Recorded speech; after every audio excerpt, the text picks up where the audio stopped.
Hey everybody, welcome into Rink Wide Toronto, presented by Bodog. Make a play, Canada's choice for free casino game sports odds and poker strategies. David Alter coming to you live from my home studio in Toronto. Paul Hendrick at JFK Airport, finally after many months, making his way from Madrid and a 7-hour layover, is joining us to talk about what was a crazy Game 4 and looking ahead to Game 5. Henny, we just spoke a little bit before we went on the air here. You know, with the timing of it, I wouldn't have been surprised if you shut off the TV after 2 periods, because it probably was like 3 a.m. by the time the third period rolled around. But the Leafs coming back down 4-1, a narrative that you had witnessed in person as well before, to come back and win 5-4 in overtime. What do you make of that game? Because that first period was probably the worst period of the Toronto Maple Leafs I'd seen, and that includes that blowout loss in that first period. Well, I'll tell you, I was going to pack it in because that third period was to begin closer to 3:30 than 3 o'clock. I was going to the Madrid Open the next day with some family members who were in Madrid, my wife as well. And I thought, I want to be somewhat rested and less grumpy than I normally am after a Leaf game.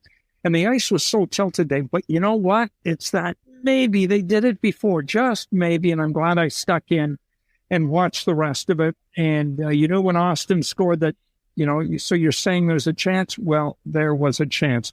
And there's talk about this team being a team of destiny. It's way too soon to be saying that. But this is a mature hockey club that has the potential to do what we've seen them do in games 2 and 3. That said, it's a fine line of being up 3-1 in this series and down 3-1 in this series, because Toronto easily could have been there. They're not. Credit to them. And they're going up against a Tampa team, which is the standard of excellence over the course, dare I say, the last 8 years. 2 cups. They've been to 4 cup finals. They've won conference championships, a President's Cup, which was ironically their worst postseason, going out to Columbus. So, no, it was really exciting to watch. And I just see a level of maturity and within control and composed. Not too much celebration. Austin gets the 4-2 goal and onward they go. It's a confident hockey club. And you can't say enough about Noel Cherry and Ryan O'Reilly and the impact that those 2 players have had on this club.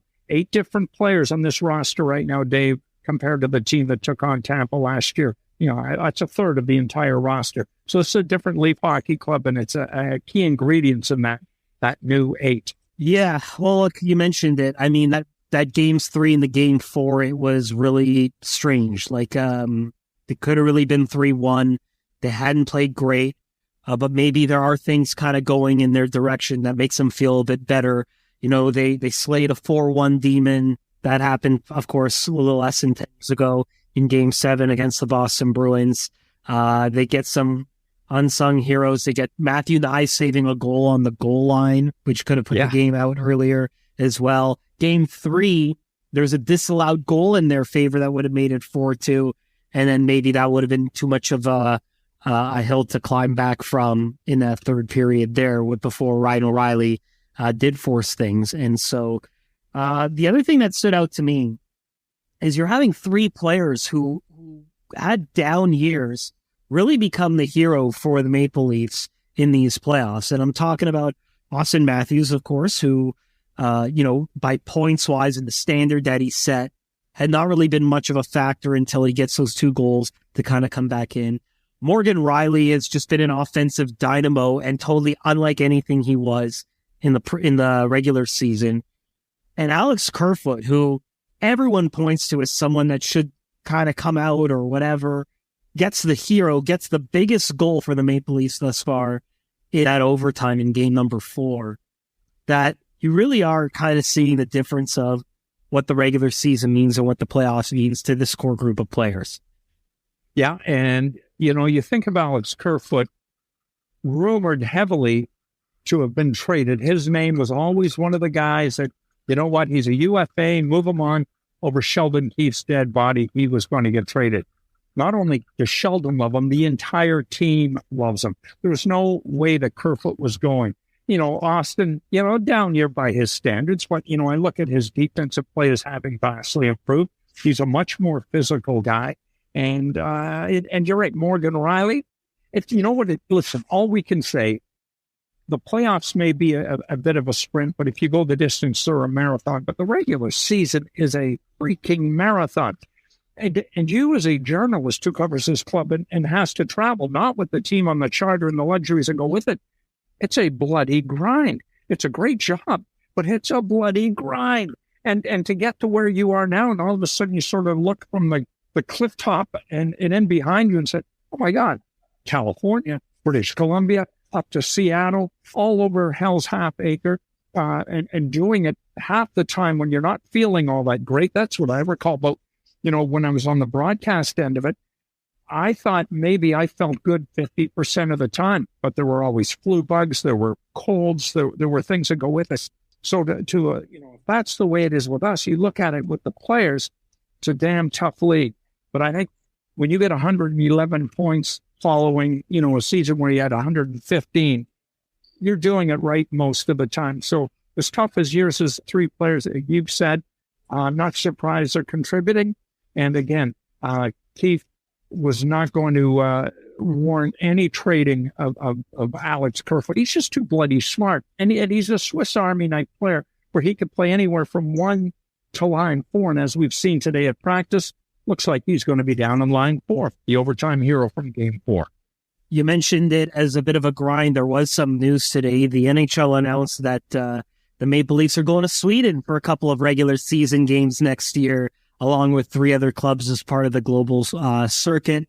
It looks like Toronto will not lose any home games as a result of it.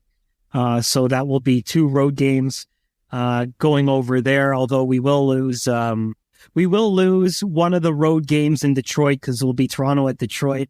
And I do love that new arena there because the medium meal there is the best in the league, and it's not even close. But hey, you have something you want to say? Well, yeah. I mean, the first couple of games we were in Detroit, brand new. When they put fresh packages of Twizzlers out there along with all the other things, it goes right to the top with me because, I mean, you remember I always brought not the black Twizzlers, the red Twizzlers. They are the standard Twizzler of the press boxes, and Detroit had them. The great press box. I mean, it and Montreal and, renovated Madison Square Garden, 3 best press boxes, I think, in the National Hockey League. I don't want to go too deep into it without getting back to playoff talk here. Oh, yes, let's say. That's why we always called you Henny Treats for a lot of the times, because you always brought the goods that way as well. Jolly Ranchers along with Big Daddy was the highlight. Occasionally you have some other things, but I just remember you'd be tweeting at me, Jolly Ranchers in seat number 66. And you know what? It's funny because I'm actually, since with the hockey news now, that's actually where I sit in the press box now. So I'm keeping the Henny seat pretty warm as well. But let's get back to it. So you mentioned Alex Kerfoot. He's a Swiss Army knife, and the Maple Leafs did make some lineup changes today.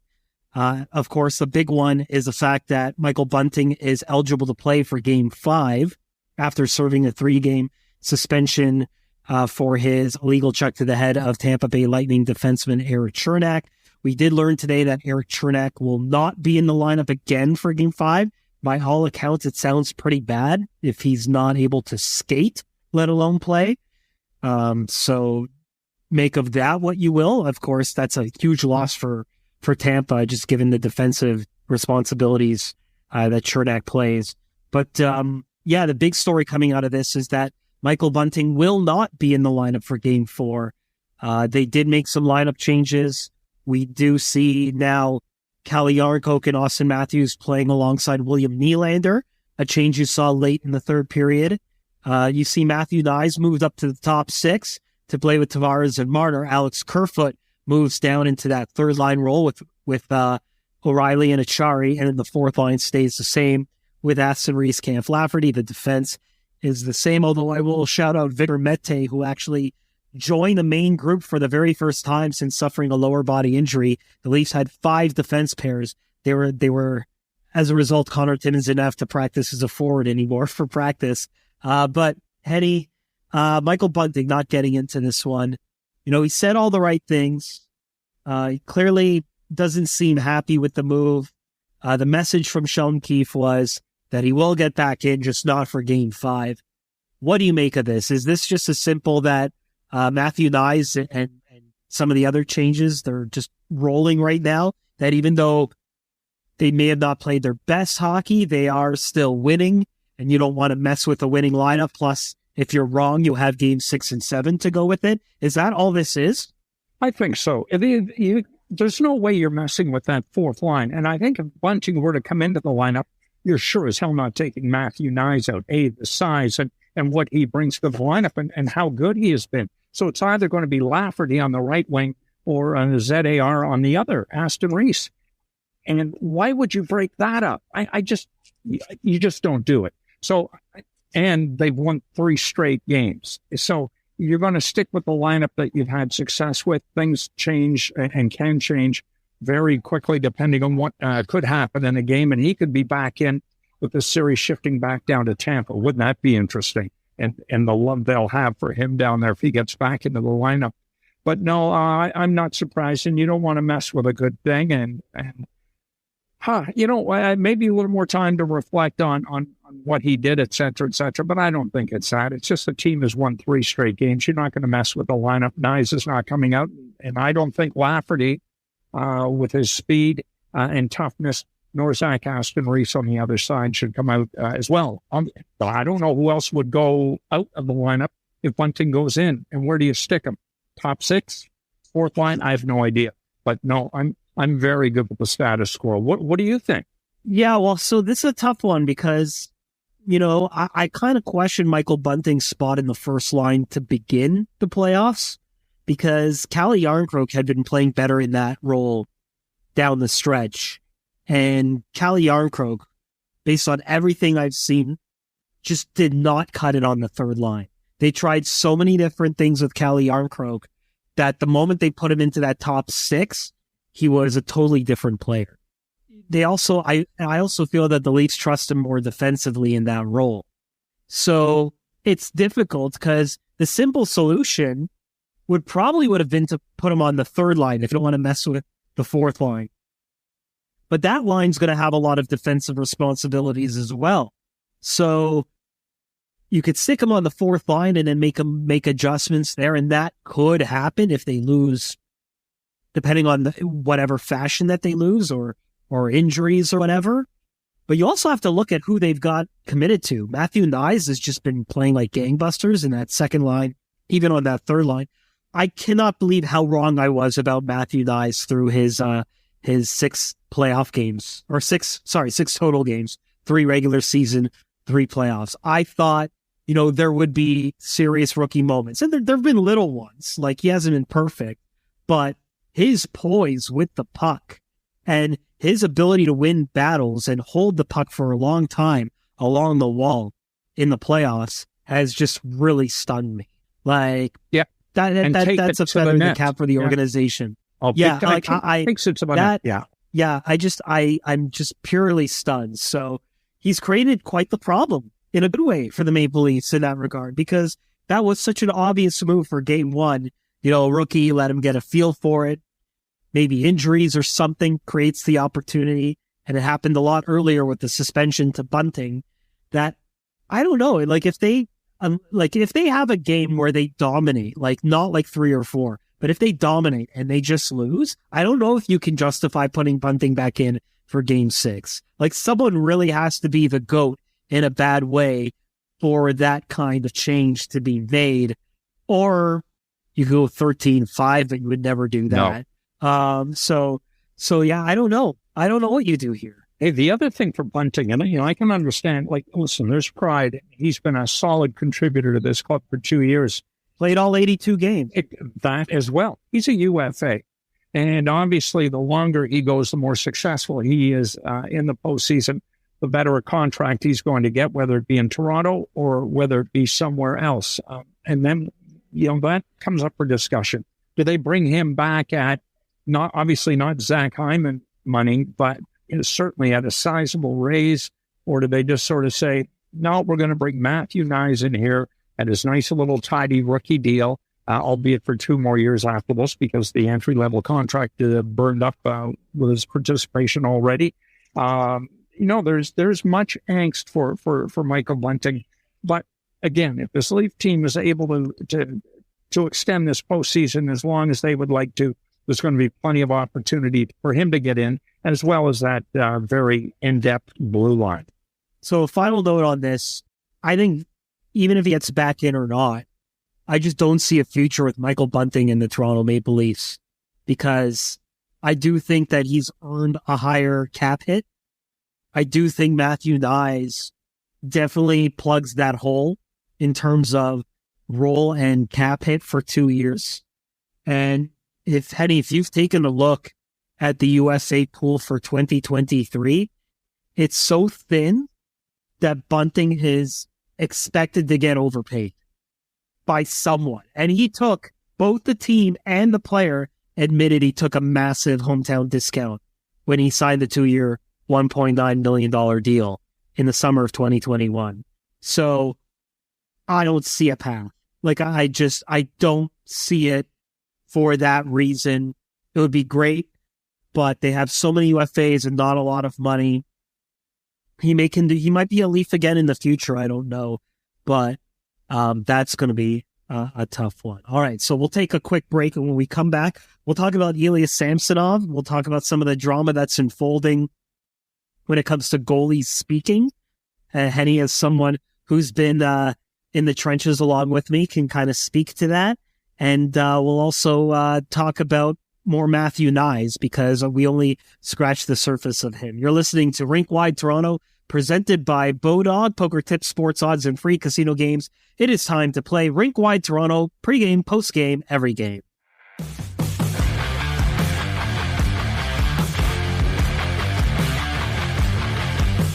And welcome back to Rink Wide Toronto, presented by Bodog, Canada's choice for free casino games, poker tips, and sports odds. David Alter and Paul Hendrick joining you, and it is time for the Bodog line of the day. It is Game 5. It is a chance for the Maple Leafs to exercise yet another demon and advance past the first round, win a playoff round for the very first time since 2004. They got Tampa Bay Lightning on the road at Scotiabank Arena. I imagine that place is going to be rocking during that warm-up tomorrow night. Leafs are minus 150 favorites in this. They're at home. I don't know. I mean, it was even money for Game 4, which I had never seen before. That could just be because there was a lot of money tied into it, going in the Leafs' favor. But I don't know if the Leafs are favored in this, just given everything in the past that has kind of plagued them before. Also, I don't see it, Henny. I'm not sure what to make of this, just because there's just so much going against them when it comes to that. I would have thought at best you would see even money again. What do you make of it? Is Toronto the favorite here? What do you think?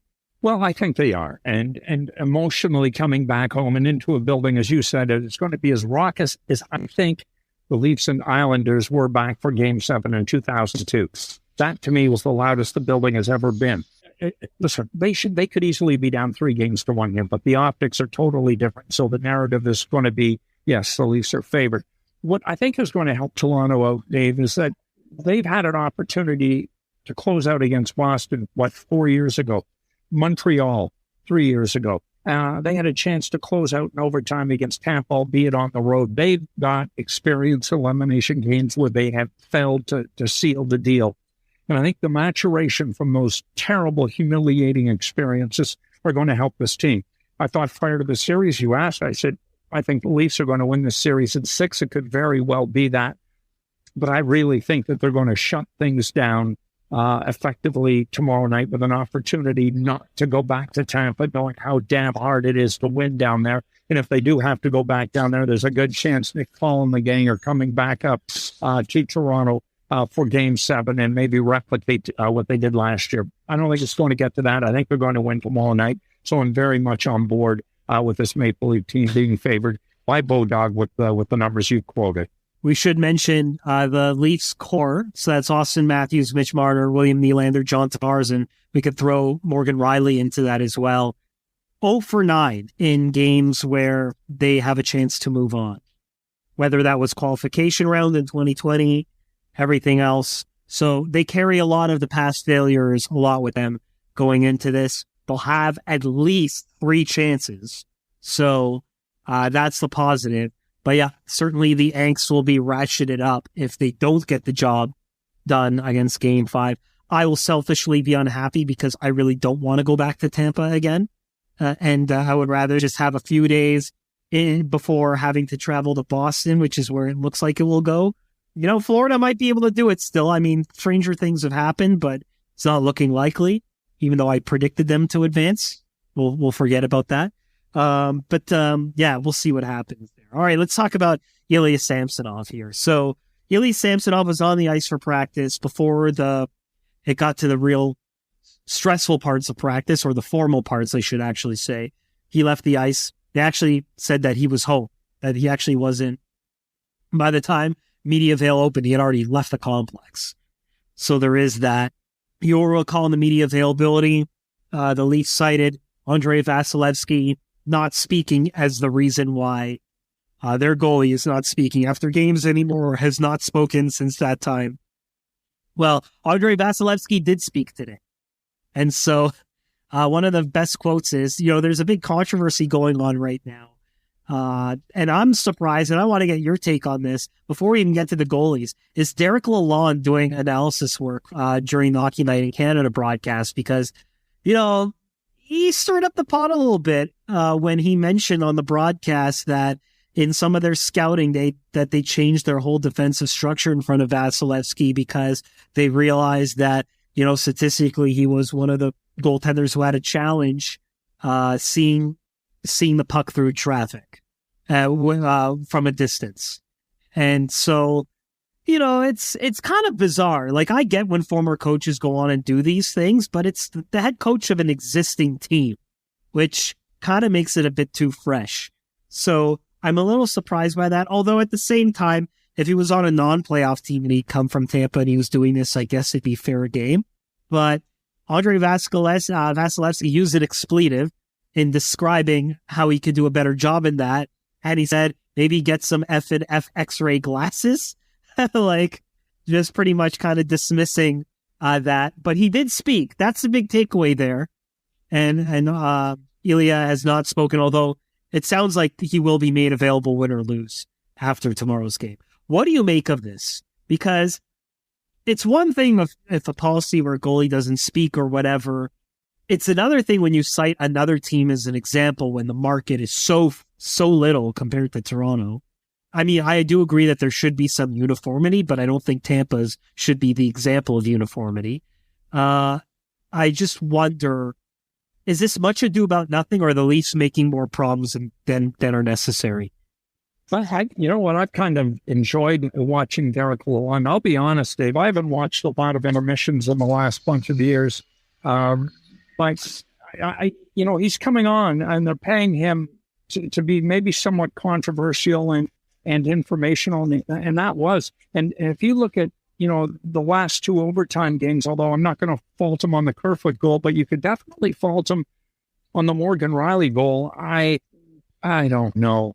What has he given up? 19 goals in 4 games, and not all those goals are going to be stoppable. And as John Cooper talked about in his press conference yesterday, so you got to give him the benefit of the doubt. But when you get to as many Stanley Cup finals as this guy has, you expect a lot of those pucks to be stopped, and they haven't been stopped. So it's great that he addressed it. I think he had to address it, and I'm all for Derek Lalonde doing what he has done.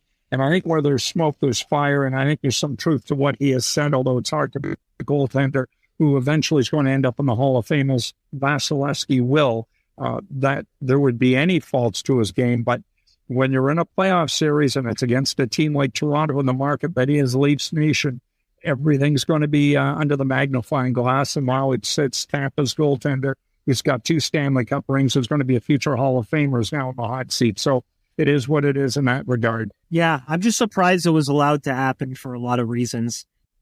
Anyway, it'll be interesting to see if Ilya talks, because he's been stellar. I mean, there's been moments like in the opening period, there might have been a couple that you would probably want back from him, but when they needed a save, he's delivered it. And like, how often have you been able to say that about a Maple Leafs goaltender in playoff years? So yeah. I'm guaranteed he's not talking tomorrow, Dave. Guaranteed. You think so? I think he will afterwards, especially if they advance. Sorry. Afterwards, without a doubt, he talks. But there's no way he's talking game day morning. Oh, he hasn't. That's a policy that's been all year, and that's not the basis of that. It's after the game where they did make him available, despite being requested. Right. And so we'll see how tomorrow night's game goes and the nature of it. The Leafs win the series. He's going to be front and center, obviously. If they lose in a controversial way, there's so many different ways that this series can go and shift back to Tampa. I don't know if he speaks. We'll see. They're going to keep him under bubble wrap in terms of to quote Pat Quinn, you ink-stained wretches and all that goes with it. But it should be interesting. But no, you're right. If he wins, he's talking tomorrow night. Let's look forward to likely the Boston Bruins, but it's going to be a tough game. Tough out Thursday night for the Maple Leafs. Let's wrap up on Matthew Nye's talk here for a little bit. So, he saves a goal in game number 4. We mentioned he has a lot of poise. He just really seems to have stapled himself right now in the top 6. What do you make of his play and how he's been able to just not look like a fish out of water in what should be a pressure-packed situation for someone so young and really fresh out of school? Well, give credit to the NCAA ranks and how much they have progressed over the last 20-plus years that enables players like Matthew Knies to make that jump so seamlessly to the National Hockey League and in the pressure cooker that is Toronto and that is the NHL. Fantastic. And here's the other thing. He's got size, and he's such a smart player. And he's in a position where he's playing with great players, Dave. I mean, he's living with John Tavares. Yeah. You're in a situation where you're learning on the ice and off the ice, and then there's a confidence level, of course, that just comes with a player like that, and also with an opportunity to build on the heartbreak of what was in Tampa a couple of weeks ago when they lost the overtime NCAA final in the Frozen Four. So I just think the situation in Toronto is perfect for him. I mentioned it in a podcast a few days ago that the Leafs were obviously tempted maybe to move him in an effort to better their hockey club. But, as good as the present is, you've really got to look ahead to the future. Something that's not going to be that well for Tampa, given all they gave up for Jeannot and just where they are in this upcoming draft and forward. The Leafs still hung on and held on to this guy, knowing he's going to be an important piece of maybe knowing full well that this is the guy that's going to replace Michael Bunting. But am I surprised? Maybe not, but you've got to be somewhat surprised with just how well he's acclimated and how quickly. And I think a lot of it's the environment and the team that he is on with that has certainly smoothed things out. But he has played with so much confidence. And you think of the goal that didn't get scored because of his quick work and hands on the goal line. Otherwise, the result in Tampa the other night is certainly much different. So good on Matthew Knies, good on the Leaf scouting staff to get who they did with a second-round pick, because there are gems from the second round on, and Matthew Knies is certainly one of the brightest in that group. Yeah, he most certainly is. And so on that note, we'll wrap things up here. Should be quite the crazy crowd for Game 5. I'm looking forward to it. I imagine it's going to be a lot like Game 6 against the Boston Bruins in that Sunday afternoon game, 2019, when the crowd let out a huge cheer for the end of the warm-up. I imagine a lot of people are just going to be going there trying to make their presence felt for what should be a pretty big night. And Henny, when we talk next, it'll be nice to share a time zone with you. For a change. Although we are sharing a time zone right now because you're at JFK, but even more so, same area code as well. So we're very much looking forward to having you back here and just getting acclimated so that you can see games in normal time. I can't wait.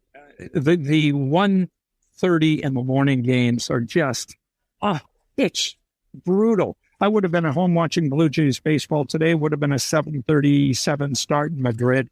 But it's good to get back, and I'm looking forward to watching a game at 7 o'clock. What are we Thursday? It's a 7:30, or 7. Isn't it?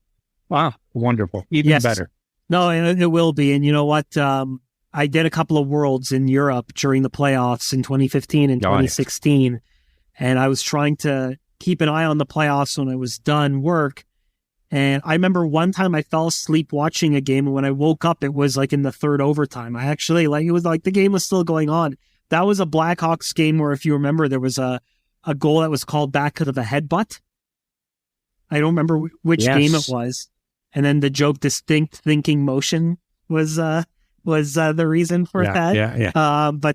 Yeah, it is really tough. So I definitely sympathize with all my European Leaf fans and friends who try to keep tabs on North American sport. At least if you're halfway around the world, you could watch those games in the afternoon or in the morning or something at a decent hour. But when it's right in the middle of the overnight, it just wrecks you both before and after. So on that note, Henny, welcome back. It's good to have you back, and it's good to have all the listeners here. Thank you very much for listening in. Make sure you rate and subscribe on all your favorite podcast platforms to Rink Wide Toronto, presented by Bodog, Canada's choice for free casino games, poker tips, and sports odds. You've been listening to Rink Wide Toronto, pre-game, post-game, every game.